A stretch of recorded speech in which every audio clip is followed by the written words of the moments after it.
boleh mengganggu teman yang sedang chat. Tidak boleh berkata-kata kasar. Tidak boleh mengambil barang teman tanpa izin. Tidak boleh buang sampah di kolong bangku. Tidak mencoret meja dengan siku. Tidak melanggar peraturan sekolah. Tidak boleh ngomong keras di kelas. Tidak boleh mengguli teman. Memakai baju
Pak Guru, maaf saya terlambat.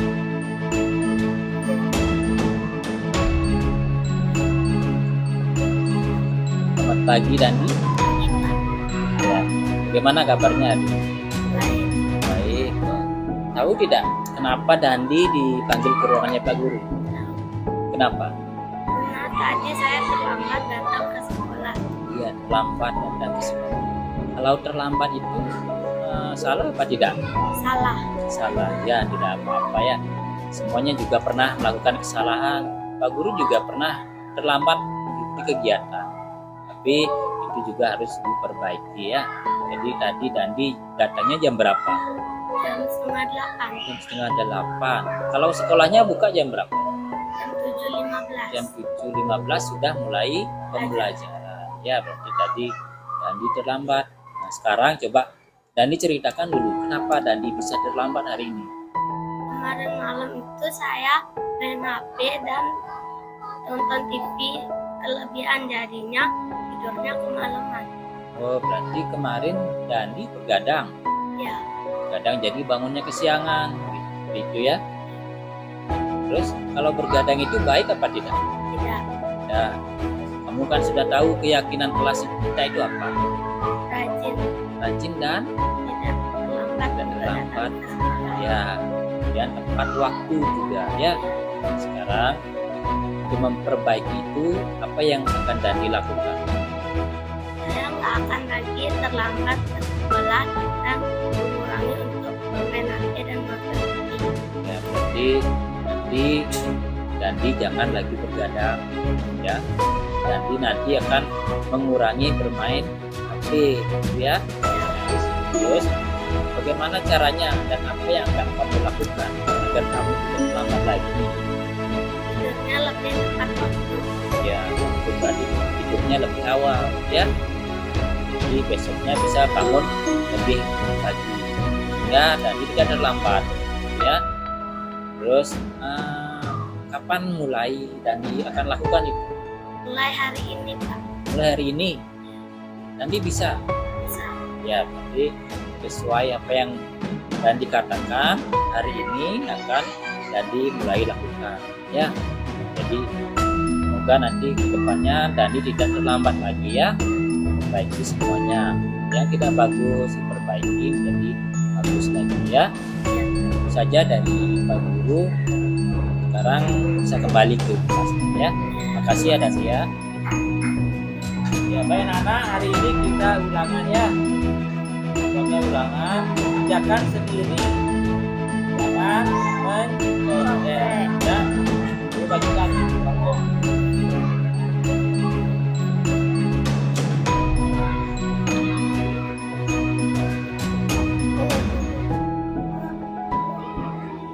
Udah aku cek lagi.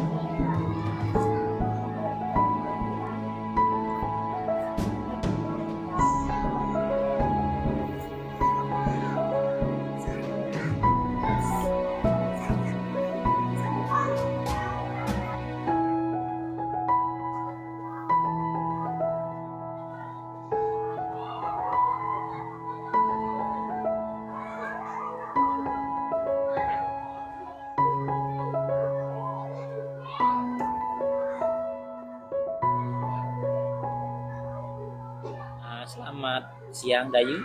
Siang Pak. Bagaimana kabarnya hari ini? Baik. Baik ya. Kamu tahu tidak kenapa Pak Guru panggil kamu ke ruangannya Pak Guru? Tidak tahu. Tidak tahu. Nah, begini ya Dayu ya. Tadi kita kan ulangan. Kemudian Dayu melihat pekerjaan temannya, pekerjaannya si Pania ya di sebelahnya Dayu.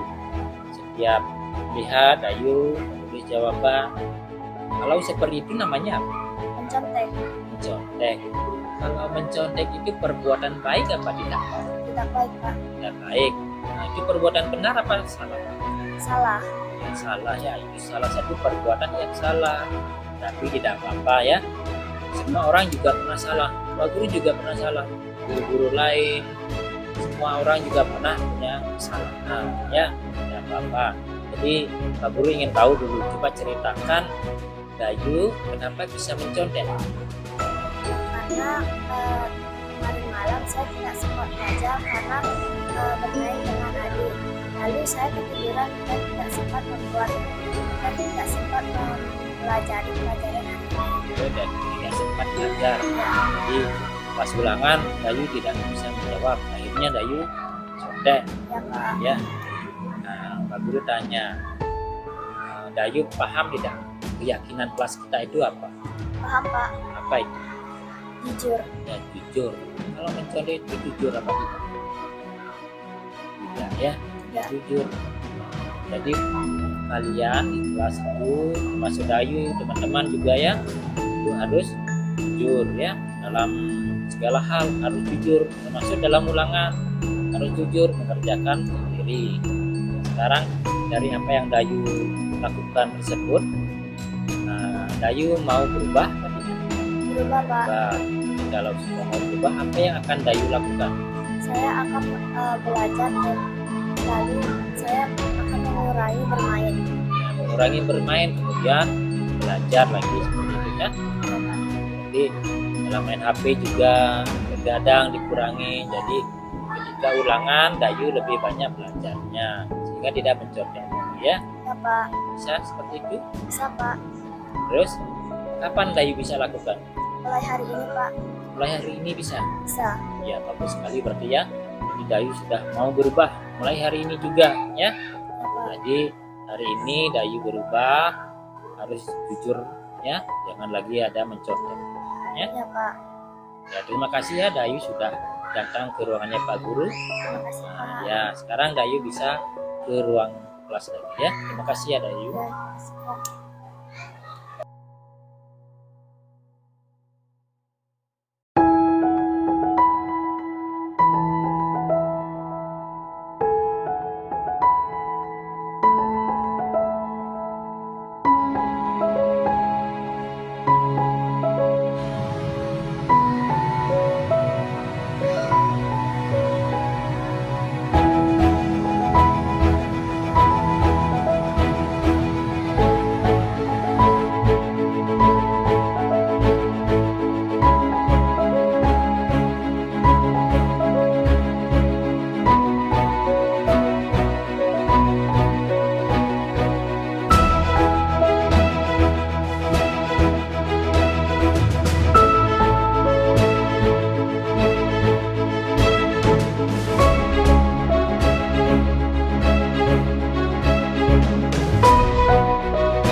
terima kasih atas kesempatan yang diberikan kepada saya. Pada hari ini saya akan melaksanakan diseminasi terkait apa yang sudah saya dapatkan pada pelatihan di CGP, calon guru penggerak angkatan 7 Kabupaten Buleleng. Sebelumnya saya aturkan Mandilumat, Swastiastu. Puji syukur kita panjatkan karena pada hari ini Bapak Ibu bisa hadir pada acara ini dengan keadaan baik, selamat, dan tentunya bahagia. Seperti salam yang di depan, yaitu salam dan bahagia. Itulah kata-kata yang selalu kami dapatkan setiap sebelum pelatihan di CGP. Jadi pada hari ini saya akan menyampaikan tugas di modul 1.4, yaitu budaya positif. Nah, di sini diseminasi penerapan budaya positif, pembentukan keyakinan kelas, dan penerapan segitiga restitusi. Baik. Nah, acara pada hari ini yaitu yang pertama tadi pembukaan sudah, kemudian pemahaman inti, eksplorasi, dan nanti ada refleksi ataupun tanya jawab. Sebelumnya ini ada beberapa pertanyaan. Yang pertama, hukuman dapat mendisiplinkan anak. Menurut Bapak Ibu, ketika kita memberikan hukuman kepada anak-anak kita di sekolah, apakah itu akan membuat anak-anak kita menjadi disiplin? Ya, bisa. Ada yang bisa, ada yang tidak. Ya, belum tentu. Jadi pendapat kita pasti berbeda-beda. Ya. Yang kedua, pemberian hukuman dengan hal positif seperti membaca atau membersihkan halaman sekolah dapat meningkatkan disiplin anak. Nah, ini setuju atau tidak setuju? Ya, hampir semua setuju ya. Yang ketiga, memberi penghargaan dapat meningkatkan motivasi belajar anak. Setuju? Ya. Ya, tergantung penghargaannya juga ya.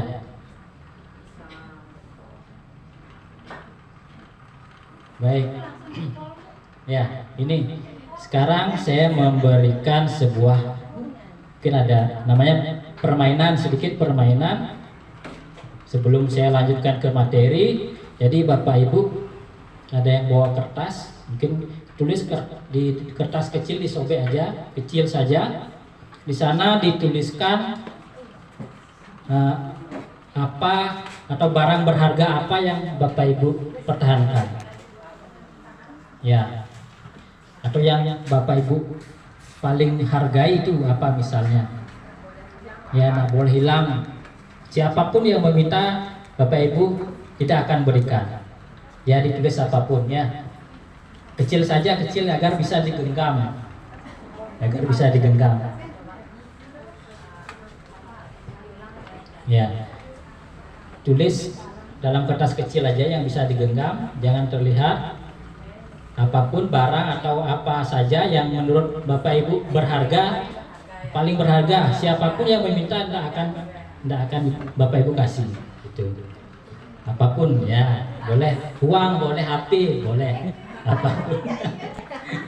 Ya, coba kalau sudah digenggam, seerat-eratnya digenggam, sudah ya. Kalau sudah digenggam, dengan Bapak Ibu di sebelah atau di depan atau belakang, jangan dilempar. Digenggam, kemudian di belakangnya misalnya Bu Dia dengan Bu Mantri, salah satunya saja yang menggenggam. Ya, misalnya Bu Desa sama Bu Dwi.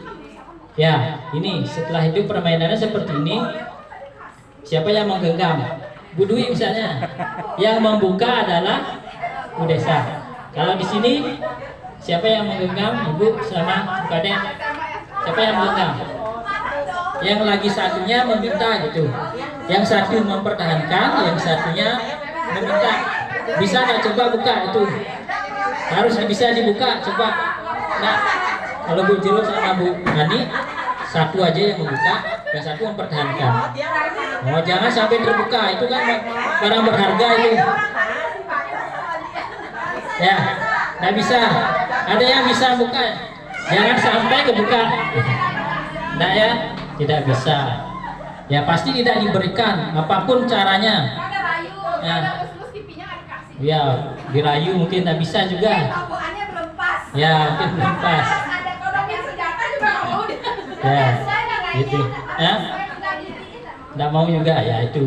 Itu berarti Bapak Ibu mempertahankan apa yang ada, apa yang Bapak Ibu miliki seperti itu ya. Jadi tidak boleh siapapun tidak boleh ini. Ya.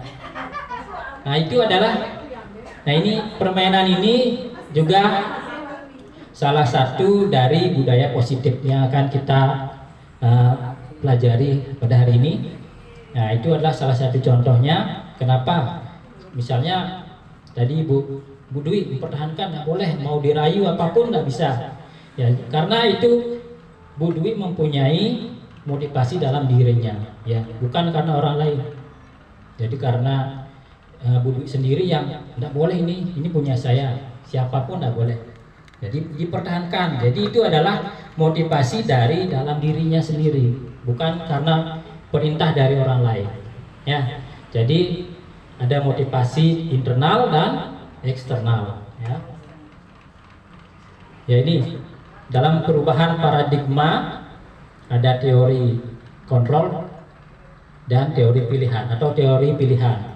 Nah, di sini kita punya ilusi bahwa guru mengontrol murid. Jadi kita yang mengontrol murid. Kemudian ilusi bahwa kritik dan membuat orang merasa bersalah dapat menguatkan karakter. Itu yang biasa kita lakukan. Kemudian ada ilusi bahwa semua penguatan positif, efektif dan bermanfaat. Selanjutnya ilusi bahwa orang dewasa memiliki hak untuk memaksa. Jadi di sekolah kita sebagai guru kita kan lebih dewasa dari siswa. Artinya kita ini memiliki hak untuk memaksa mereka. Kamu harus ini, kamu harus jam segini datang, tidak boleh terlambat. Nah, itu merupakan hak kita kan? Itu biasanya kita berpikir ya. Nah itu yang terjadi. Ya, apa itu budaya positif? Ya, jadi tadi sudah sampaikan di depan. Nah, kita akan mempelajari terkait dengan budaya positif. Ada yang tahu apa itu budaya positif? Budaya positif. Ya, coba Bu Ade. Ya, betul, bagus ya. Budaya positif itu kebiasaan yang baik. Jadi ini budaya positif ini untuk di sekolah khususnya. Jadi kita akan menerapkan budaya positif di sekolah. Jadi budaya positif ini adalah nilai-nilai, kemudian keyakinan-keyakinan, serta kebiasaan-kebiasaan di sekolah yang berpihak kepada murid dapat berkembang menjadi pribadi yang kritis, penuh hormat dan tentunya bertanggung jawab. Itu budaya positif yang akan kita terapkan di sekolah. Nah, selanjutnya sebelum budaya positif kita harus tahu dulu apa itu disiplin. Nah, di budaya positif itu juga termasuk di disiplin. Jadi disiplin ini berasal dari bahasa Latin, yaitu disiplina, yang artinya belajar. Ternyata disiplin ini berasal dari kata disiplina, yang artinya belajar. Makna dari kata ini berkonotasi dengan disiplin diri dari murid-murid Socrates dan Plato. Nah, disiplin diri membuat orang menggali potensinya menuju sebuah tujuan apa yang dia hargai. Namun dalam budaya kita, makna kata disiplin telah berubah menjadi sesuatu yang dilakukan seseorang pada orang lain untuk mendapatkan kepatuhan. Ya. Nah, disiplin yang kita ketahui mungkin seperti ini, Bapak Ibu. Jadi kamu harus disiplin, artinya kamu harus patuh. Nah, ini yang harus mendapatkan apa yang kamu harapkan seperti itu.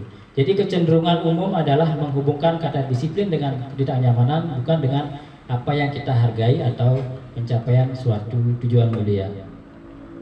Ya, jadi tadi budaya positif itu kan ada nilai-nilai. Nah, sebelumnya nilai-nilai kebijakan universal yang ada, tentunya pada kurikulum sekarang kan kita menerapkan kurikulum merdeka. Jadi kita juga dituntut ada beberapa nilai yang harus diterapkan siswa, yaitu profil pelajar Pancasila. Ini nilai-nilai yang ada Yang pertama yaitu beriman, bertakwa kepada Tuhan Yang Maha Esa dan berakhlak mulia. Yang kedua mandiri, yang ketiga bernalar kritis, keempat berkebinekaan global, kemudian bergotong royong dan kreatif. Ini adalah nilai-nilai kebajikan yang ingin dicapai setiap anak di Indonesia yang kita kenal dengan profil pelajar Pancasila pada kurikulum Merdeka. Ya, tadi kita juga sudah bermain tentang apa yang kita miliki. Jadi jika orang lain yang meminta, tentunya kita tidak akan berikan itu. Itu adalah motivasi dari diri, dari dalam, atau disebut dengan motivasi internal. Jadi ada dua motivasi, yaitu motivasi eksternal dan motivasi internal. Sebagai salah satu contoh, misalnya kita berkendara naik motor, Bapak Ibu berkendara naik sepeda motor pakai helm. Kenapa Bapak Ibu memakai helm? Kenapa? Ya, untuk keselamatan diri. Kalau kita sudah berpikir seperti itu, berarti itu sudah dari dalam diri, berarti sudah motivasinya dari internal. Bukan karena saya pakai helm karena takut kena tilang. Ya, ada polisi nanti ditangkap. Nah, itu kan dari luar, artinya dari eksternal seperti itu. Nah, itu perbedaannya. Nah, ini merdeka menurut Ki Hajar Dewantara. Jadi merdeka itu artinya tidak hanya terlepas dari perintah, akan tetapi juga cakap membuat memerintah diri sendiri. Nah, seperti tadi motivasi internal itu berarti kita sudah bisa merintah diri kita sendiri. Itu artinya kita sudah merdeka. Sama seperti anak-anak kita juga di sekolah, tanpa kita perintah mereka bisa sendiri melakukannya. Misalnya pembersihan di dalam kelas, dia sudah bisa sendiri. Jadi dia sudah merdeka. Itu yang artinya merdeka juga. Nah, ini adalah program kebajikan atau apresiasinya. Ini contoh-contoh pemberian apresiasi kebajikan. Jadi misalnya anak-anak sudah melakukan yang baik, jadi ini adalah bisa kita terapkan kata-kata ini. Rasa empatimu besar sekali. Nah, ini adalah nilai kebajikannya. Nah, ini ada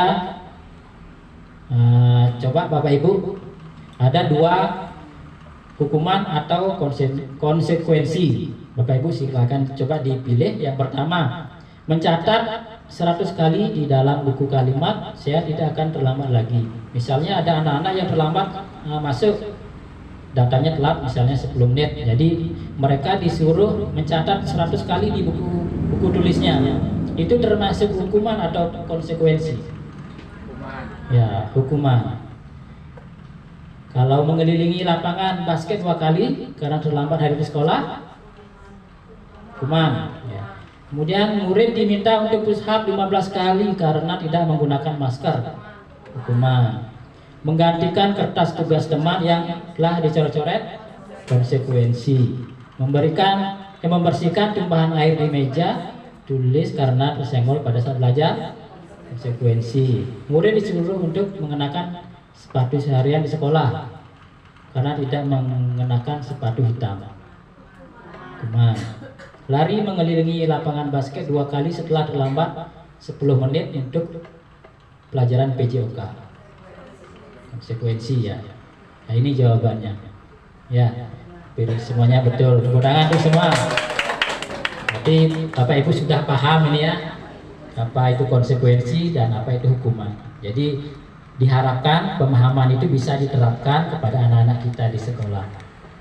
Nah, ini perbedaannya, perbedaan hukuman dan konsekuensi. Yang pertama, kalau hukuman itu adalah sesuatu yang menyakitkan harus terjadi. Kalau konsekuensi yaitu sesuatu yang harus terjadi. Hukuman membuat anak sakit, contohnya tadi lari 100 kali ya, pasti capek dan itu akan membuat anak-anak kita sakit. Kalau konsekuensi membuat anak kita merasa tidak nyaman dalam jangka waktu pendek, walaupun tidak nyaman tapi dalam jangka waktu pendek dia akan kembali lagi. Nah, itu dan seterusnya sampai di bawah ini. Nah, kita lanjutkan dengan restitusi. Sebelum segitiga restitusi, apa itu restitusi? Nah, restitusi ini adalah proses menciptakan kondisi bagi murid untuk memperbaiki kesalahan mereka, sehingga mereka bisa kembali pada kelompok mereka dengan karakter yang lebih kuat. Restitusi juga merupakan proses kolaboratif yang mengajarkan murid untuk mencari solusi untuk masalah mereka dan membantu murid berpikir tentang orang seperti apa yang mereka ingin menjadi atau tujuannya apa dan bagaimana mereka harus memperlakukan orang lain. Nah, itu restitusi. Nah, tadi kita sudah mengidentifikasi hukuman dan konsekuensi, yaitu seperti tadi di hukuman itu termasuk identitas yang gagal. Jadi hasilnya ini adalah negatif. Ya, jadi apa yang kita berikan anak-anak dengan hukuman itu hasilnya negatif. Jadi ini gagal. Nah, kemudian apa yang sukses? Jadi yang sukses itu ada dua, konsekuensi dan restitusi. Nah, perbedaannya ini, kalau sesuatu yang terjadi, kalau restitusi merupakan pilihan, jadi mereka bisa memilih seperti itu. Yang korban bisa diabaikan, kalau restitusinya korban mendapatkan ganti. Itu perbedaannya. Jadi kalau konsekuensi itu juga bagus, namun hasilnya dia netral. Jadi yang paling bagus ternyata adalah restitusi. Ini adalah yang paling bagus menurut apa yang sudah dilaksanakan. Jadi hasilnya akan menjadi positif, anak-anak berubah ke arah yang lebih positif. Kalau hukuman ini kan negatif, kemudian kalau konsekuensi dia netral, tidak berubah, mungkin tetap aja tidak positif, tidak negatif, kembali lagi dia. Nah, kalau positif di restitusi ini berarti berubah ke arah yang lebih baik. Inilah ciri-ciri dari restitusi.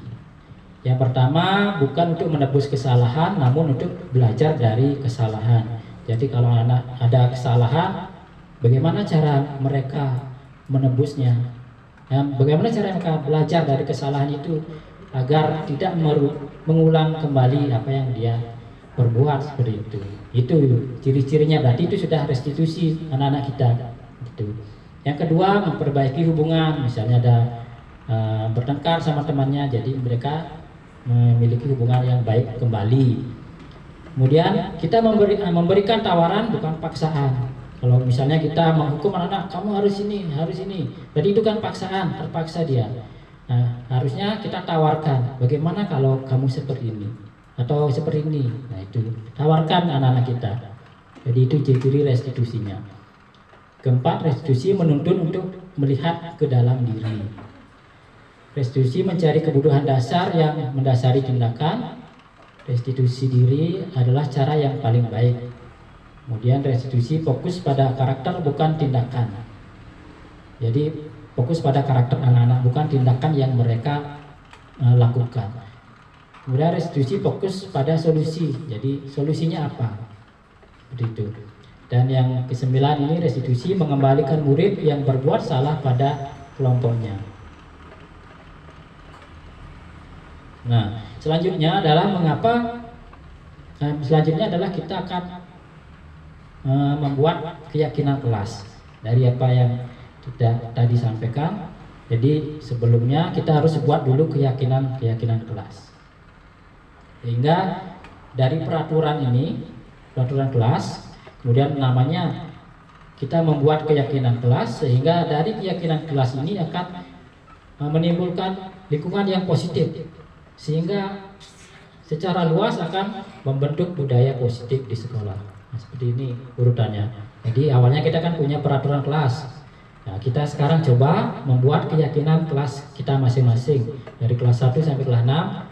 Nanti keyakinannya pasti berbeda-beda, tidak harus sama. Kalau peraturan kelas kan biasanya sama seluruh kelas. Kalau keyakinan kelas bisa kita berbeda-beda tergantung siswa kita. Kemudian dari keyakinan kelas ini akan terbentuk lingkungan positif dan akhirnya menjadi budaya positif. Ya, ini cara merumuskan keyakinan kelas. Bagaimana Bapak Ibu untuk membentuk keyakinan kelas? Jadi yang pertama, siswa menulis keyakinan yang mereka inginkan. Jadi anak-anak disuruh menulis sendiri-sendiri. Anak-anak mau keyakinan apa? mereka setiap siswa menulis dan bisa menempel di papan atau di dinding bisa, atau menggunakan kertas manila. Kemudian baru guru dan siswa memilih keyakinan kelas yang penting. Jadi kita pilih yang penting saja, yang mana yang disepakati semuanya. Kemudian mengubah keyakinan kelas menjadi kalimat yang positif. Ya, artinya kalimatnya aja tidak ada kata mungkin jangan terlambat. Kita ganti dengan disiplin waktu misalnya dan sebagainya. Kemudian mengecek dan menyepakati keyakinan kelas. Kemudian kita cek kembali, kalau kita sudah sepakati, baru anak-anak ajak untuk tanda tangani semuanya anak-anak. Ya, dalam satu kelas kita buatkan mungkin kertas atau diketik, jadi mereka menandatangani. Jadi ketika mereka melanggar mungkin tidak menaati keyakinan kelas yang sudah mereka buat, itu bisa kita jadikan pertanyaan lagi, kamu melanggar yang mana, keyakinan yang mana kamu langgar, itu bisa kita tunjukkan. Nah, ini adalah hasil keyakinan kelas 5 ya. Ini contohnya yang sudah dibuat, yaitu yang pertama bertanggung jawab mengerjakan tugas piket, yang kedua itu bersikap jujur, kemudian bersikap tenang saat pelajaran berlangsung. Jadi ini adalah keyakinan kelas yang sudah dibuat. Jadi ini sebagai panduan untuk siswa kita di kelas.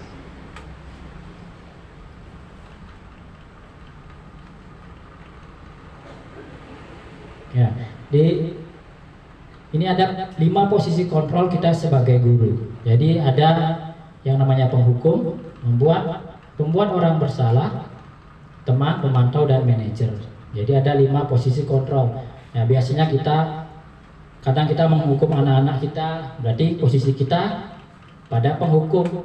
Kemudian pembuat orang bersalah. Ini misalnya kita bertanya, kamu seharusnya sudah tahu kenapa kamu terlambat. Jadi itu membuat mereka bersalah. Ya, kalau kita berikan pertanyaan seperti itu. Selanjutnya kalau teman, misalnya kita bertemu anak-anak yang bersalah, ada melanggar apa, kita rangkul mereka. Jadi itu berarti kita sebagai posisi teman. Nah, kemudian pemantau, kita hanya memantau bagaimana perkembangan anak, itu adalah posisi pemantau. Ini semuanya bagus, tapi sesuai apa yang disampaikan bahwa posisi manajer inilah yang paling bagus bagi kita guru untuk anak-anak kita. Jadi di sini mengajukan pertanyaan apa yang kita yakini, kemudian menguatkan pribadi, bagaimana cara bisa memperbaiki keadaan, yaitu sebagai manajer. Selanjutnya adalah segitiga restitusi. Misalnya kita memiliki anak yang melanggar keyakinan kelas yang sudah kita buat tadi, kita kan sudah buat keyakinan kelas. Jadi mereka, contohnya salah satu terlambat, dari tadi terlambat 10 menit misalnya. Jadi kita jangan langsung, kenapa kamu terlambat? Nggak bisa bangun pagi kamu, ayo nyapu. Nah itu biasanya kan itu ya, kita hukum. Bagaimana kalau kita suruh anak-anak ini nyapu, seperti itu misalnya. Jadi ada caranya bagaimana untuk menerapkan segitiga restitusi ini.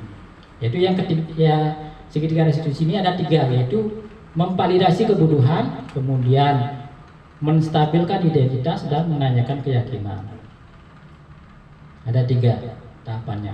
Nah ini untuk menstabilkan identitas. Yang pertama, kita stabilkan dulu dia identitasnya. Kita tanya, kenapa kamu terlambat? Seperti itu. Kemudian, kenapa kamu bisa terlambat? Coba ceritakan dulu, seperti itu. Atau guru berkata ini, kamu bisa saja melakukan hal yang lebih buruk, tapi kamu tidak melakukannya. Kamu pasti punya alasan mengapa melakukannya. Jadi kita tanya alasannya, apa alasan kamu kenapa bisa terlambat, seperti itu. Jadi kita tidak harus langsung menyuruh anak-anak pembersihan, menghukumnya, seperti itu. Kemudian dari apa yang dia sampaikan, anak sampaikan tadi, kita tanyakan keyakinannya. Nilai-nilai yang kita percaya di kelas kita apa? kamu melanggar keyakinan yang mana?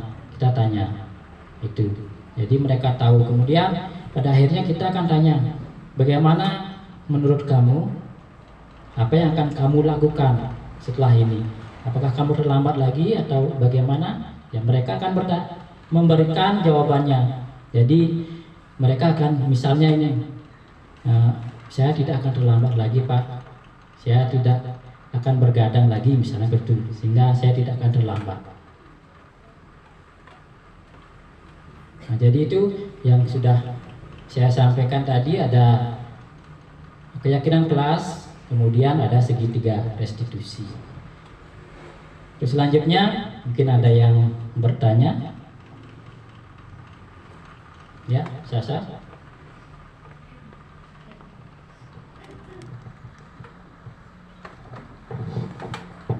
Baik, terima kasih atas kesempatan dan waktunya yang diberikan kepada saya.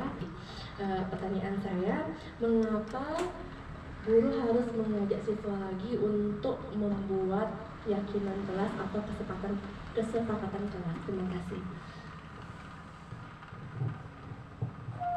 Baik, terima kasih pertanyaannya dari Bu Sasa, pertanyaan sangat bagus. Kenapa kita sudah memberikan motivasi di lapangan dan kita membuat keyakinan kelas lagi di kelas, seperti itu ya. Ya, seperti ini ya. Jadi kalau motivasi di luar atau di halaman, jadi itu kan dari gurunya, dari guru. Jadi itu adalah motivasi eksternal. Ya, kalau keyakinan kelas itu kan motivasi internal. Jadi anak-anak yang membuat sendiri keyakinan tersebut, yang mereka yakini, ya betul sesuai dengan hati mereka. Kalau kita di lapangan kan kita yang memberikan aturan sekolah seperti ini aturannya. Kalau di kelas itu keyakinan kelas sesuai dengan hati mereka, ya dari motivasi internalnya. Itu perbedaannya. Jadi semuanya juga harus berjalan. Di motivasi dari guru juga ada, kemudian di dalam kelas juga harus ada.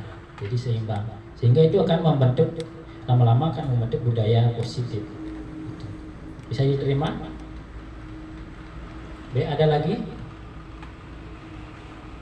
Ya, kalau sudah, terima kasih Bapak Ibu untuk hari ini sudah mengikuti dengan baik diseminasi saya. Ya, saya ucapkan terima kasih dan mohon maaf bila ada kata-kata yang kurang berkenan. Saya akhiri dengan para peserta.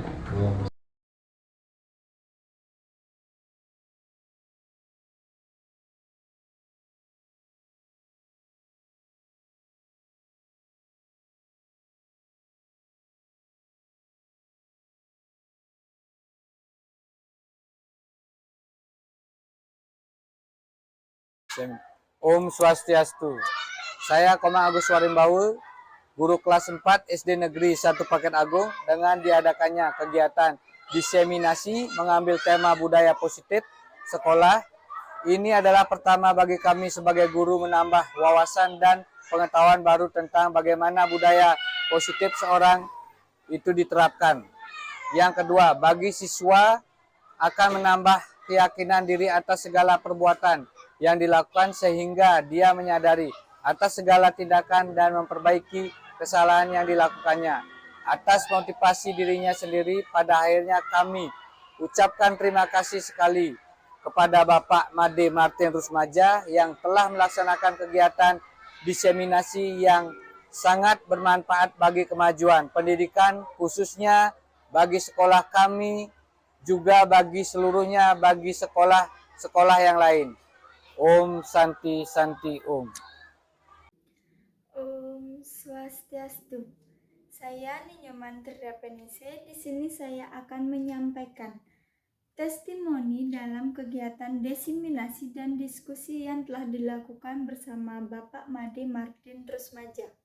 Dalam kegiatan tersebut, saya mendapatkan pengetahuan yang baru, khususnya mengenai budaya positif, bagaimana menyusun keyakinan kelas, segitiga restitusi, juga posisi kontrol guru terhadap siswa. Saya sangat berterima kasih karena ini merupakan pengetahuan yang baru bagi saya dan rekan-rekan teman lainnya sebagai pendidik, yang tentunya sangat bermanfaat untuk diterapkan di lingkungan sekolah. Dan kami berharap Semoga kami dapat menerapkannya dengan baik dan juga memberikan hal-hal positif kepada siswa, sehingga siswa memiliki karakter yang positif. Terima kasih kepada Bapak Made Martin Rusmaja yang telah disampaikan sangat baik, sehingga kami memahami apa yang disampaikan dan memberikan manfaat pada lingkungan sekitar. Sekian dari saya tutup dengan Parama Santi. Om Santi, Santi, Santi. Perkenalkan, nama saya Putu Radika Yudhistira Devi, saya kelas 5 dari SD Negeri 1 Paket Agung.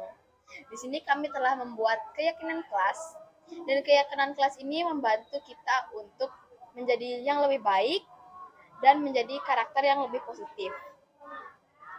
Semoga keyakinan kelas ini menjadi budaya positif bagi SD Negeri 1 Paket Agung. Terima kasih Pak Martin. Om Santi Santi. Om Swastiastu, saya Ketut Marniati, Kepala SD Negeri 1 Paket Agung. Saya ucapkan selamat kepada salah satu guru SD Negeri 1 Paket Agung, Kecamatan Buleleng, Kabupaten Buleleng, Provinsi Bali, yang telah sukses melaksanakan agenda diseminasi tentang budaya positif. Ini merupakan salah satu stimulus bagi perubahan di sekolah dalam budaya positif, yang mana bisa nantinya menginspirasi dan menggerakkan guru-guru yang ada di lingkungan sekolah kami untuk disebarluaskan dan diterapkan di SD Negeri 1 Paket Agung ini kepada siswa dan membentuk lingkungan yang positif. Mudah-mudahan ke depannya sekolah kami mengalami perubahan yang sangat baik dan signifikan tentang bagaimana arah budaya positif yang harus kami laksanakan di lingkungan sekolah ini. Sukses terus Bapak Martin Rusmaja, semoga beliau sukses lulus untuk menjadi guru penggerak di sekolah kami yang nantinya diharapkan bermanfaat dan berguna bagi warga sekolah SD Negeri 1 Paket Agung, dan juga mudah-mudahan ini bisa memberikan manfaat bagi perubahan kemajuan di sekolah lain. Terima kasih. Saya tutup dengan Parama Santi. Om Santi, Santi, Santi, Om.